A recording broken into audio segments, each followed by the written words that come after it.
Welcome back to In His Mind. So I just want to play parts of two clips, and the links to them will be in the description down below, because this has kind of been put on my heart here, and I've just been thinking about this for a little bit.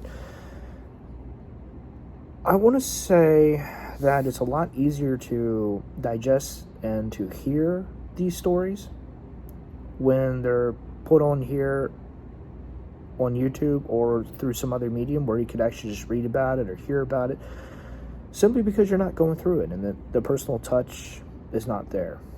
But that being said, I believe parts of this are true because of what has happened in my own life. All right. Around 4 a.m., a lot of guys were awakened by what was the distinct sound of an explosion in the distance. Like me in the tunnel, everyone thought maybe the enemy was somehow bringing the fight to Okinawa, which made no sense, and that notion was quickly dispelled. A few hours later, we were standing in full battalion formation, and we were missing a few guys from our platoon, not just Jameson. Apparently, the explosion had been the bar being blown to smithereens.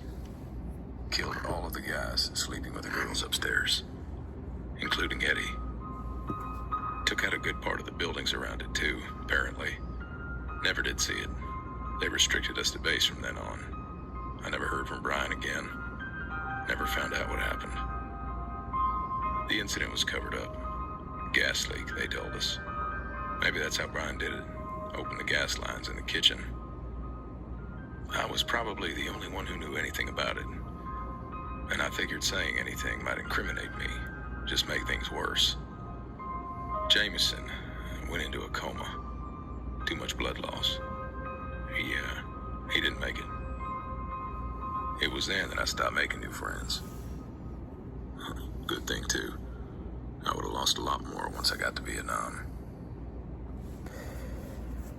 A Marine goes missing in Okinawan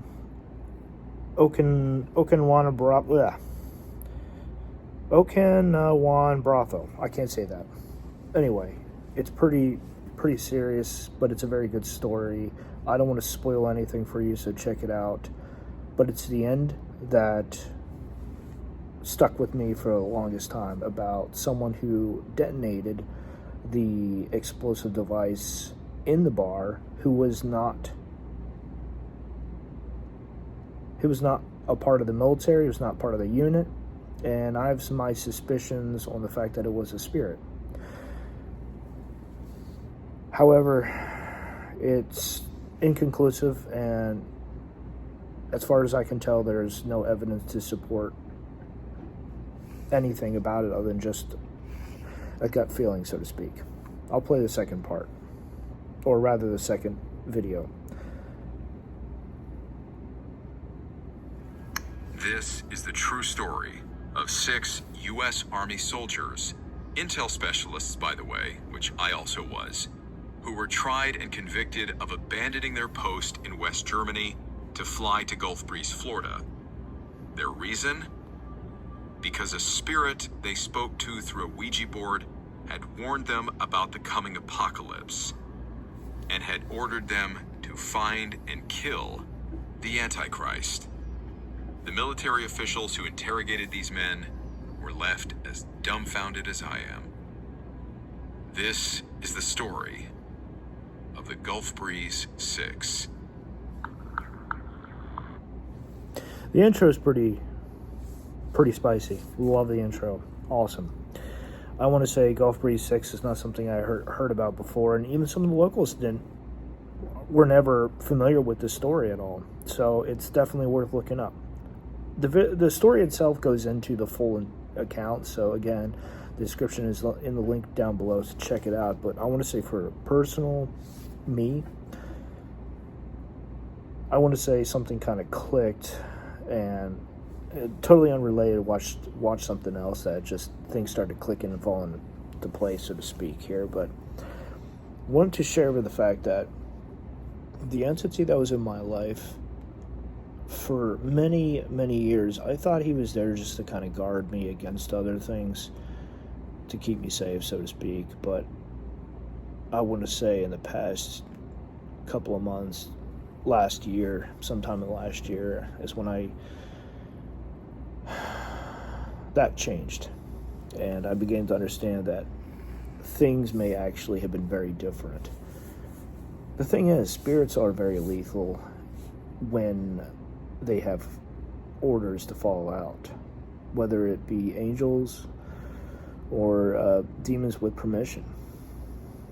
I want to say there's plenty of stories in the Bible that talk about angels from God delivering justice. Going back to Balaam and the donkey, the angel, and there's other stories that kind of collaborate with this as well, about angels who are tasked with something who won't always take action while others do. In Balaam's story, the donkey kept from going forward, which kept Balaam alive, or else, well, the story wouldn't have happened. So, in short, angels and demons both take action, but the form that they take won't always be visible to the naked eye. It wasn't for Balaam. Now, as far as the first story, that person, that being, ended up meeting with the storyteller, per se, the person who originally put down the story, met up at the bar and warned him to stay away because the whole place was going to get destroyed, which is exactly what happened. But that person, that being, was never heard from ever again.